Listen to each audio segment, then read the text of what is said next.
Hey everyone, Ashley Mailloux here with the Daily Racing Forum this Saturday at Woodbine. There are a ton of stakes races, a really good card top to bottom. We're going to take a look at their fifth race, the Grade 3 Marine, a mile and a 16th. This is for 3-year-olds, and the Marine is obviously a race to look at. The Celine is the same race, but though that one is for the girls. And just looking at the boys' race, we're going to have a field of 8 in here.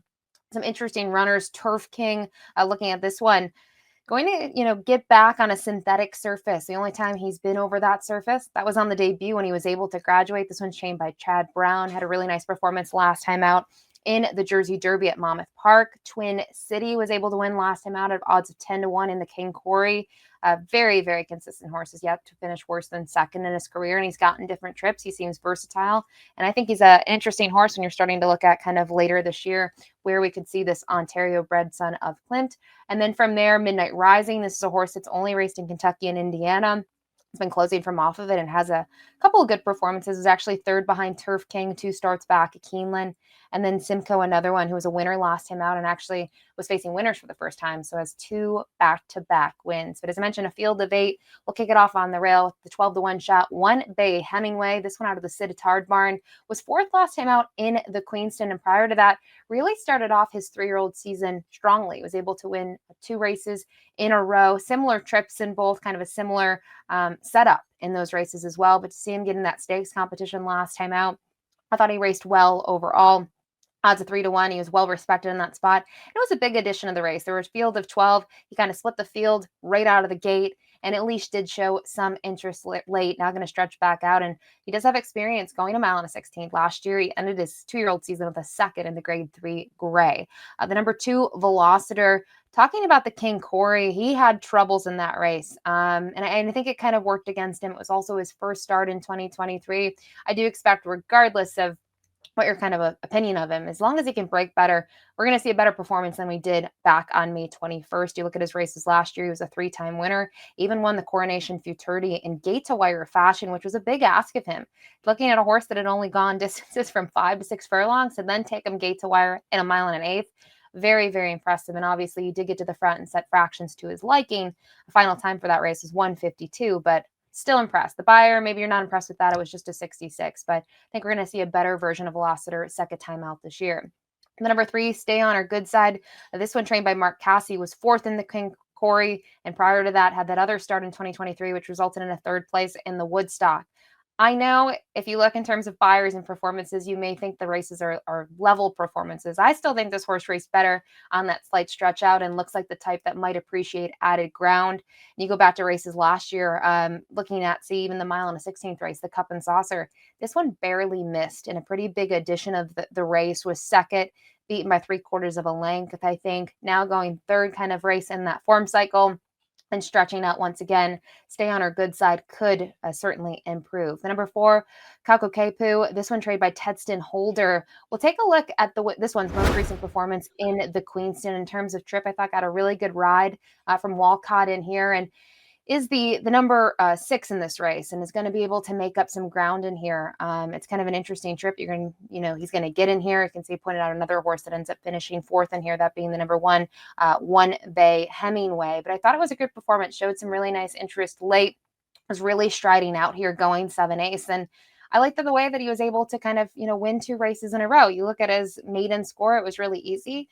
And in this race, it wasn't as easy for him because he was coming from off of it. So he showed another dimension, and it's never a simple task going from, a maiden special weight event to facing winners for the first time out against stakes competition. And curious to see what he can do. He's just got that one maintenance drill since his most recent performance. I'll show a replay now for the number 5, Turf King, trained by Chad Brown. Was 3rd in the Jersey Derby. And when we look at this race at Monmouth Park, yes, it was a mile on the turf, but a bigger thing is we're talking about the horses in front of him. Now, it's going to be ended up winning by Boppy O, who's going to, score a major upset in here over Talk of the Nation. Talk of the Nation was a horse that's been hyped for a little bit, was scratched, I think, out of his previous race, and this was his return to the races. But Boppy O ends up winning this race at a big price. This is a horse that, Mark Casse debuted down at Florida, had some good races, and then he just wasn't as good. And now he's kind of come back into form and kind of come back to life in that sense. And I think kind of running 3rd behind those 2 isn't a bad thing. It did snap his win streak, but he's been very consistent so far. And I think looking at the projection here, or I should say the trajectory that he's taken for these races. He's trending in the right direction. He got an 87 Beyer speed figure for his most recent effort. And his debut was at Gulfstream on the Tapeta. So it's interesting to see him back at Woodbine and getting on a surface that, is comparable. He should run well. Kazushi Kimura is set to ride. So that's another kind of nod in favor of Turf King. The number 6, Twin City, we'll take a look at his most recent effort. I will point him out here in this replay. He's the number 8 in the Kinkori. We're picking it up here kind of in the final turn, and scramble here at this point. 4 horses going wide. You can even see another one's going to tip out. And the way that Twin City ends up getting this job done was gritty throughout this race. Had pressure. You can see there's still a mad scramble here. Whiteco is 3-5, I believe, trained by Wesley Ward. And Twin City wins a very, very close photo in the end. But the big thing that I point out about the Kinkori is in terms of the way this race played out, he was forwardly placed, which he has been before. But when he was second in the Coronation Futurity, he came from off of it. Not far off of it, but kind of mid-pack in a big field of 14. So I love his versatility.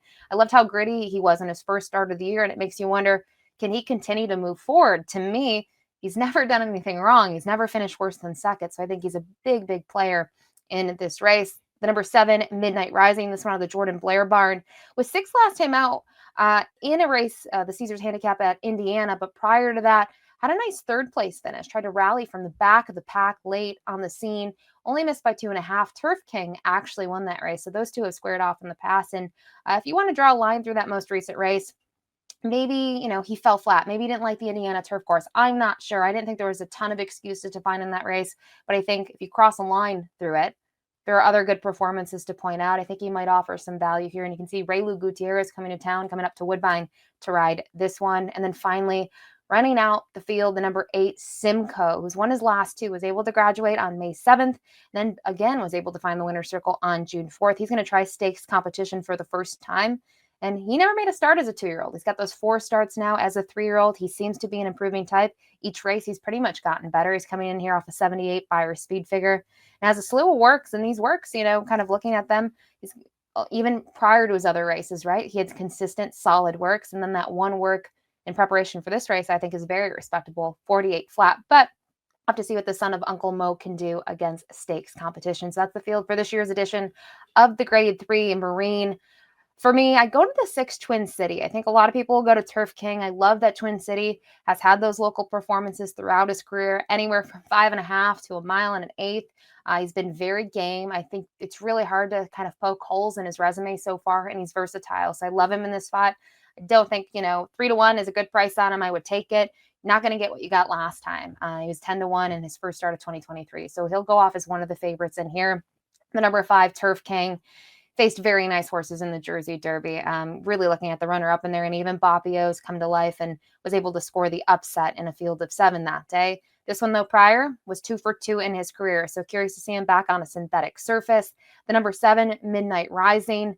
He's been in Kentucky, he's been in Indiana. It looks like they're really kind of aiming towards a graded stakes race, maybe on a synthetic surface, and that's exactly what they're getting. So curious to see him back on the synthetic. The last 2 times we saw him, he raced very well at Turfway, was able to graduate on debut, and then was 4th in the Rushway back at the end of their kind of season in late March.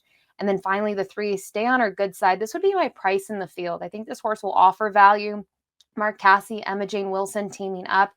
I think the big reason that I like Stay on Our Good Side is I think this is a horse that's really going to just improve with added distance. We went from 6 furlongs to 7 furlongs, and now going 1.116 miles. I think we're going to get a better performance and a better price. But for me, the 6, Twin City, is my top pick in the Marine. Good luck.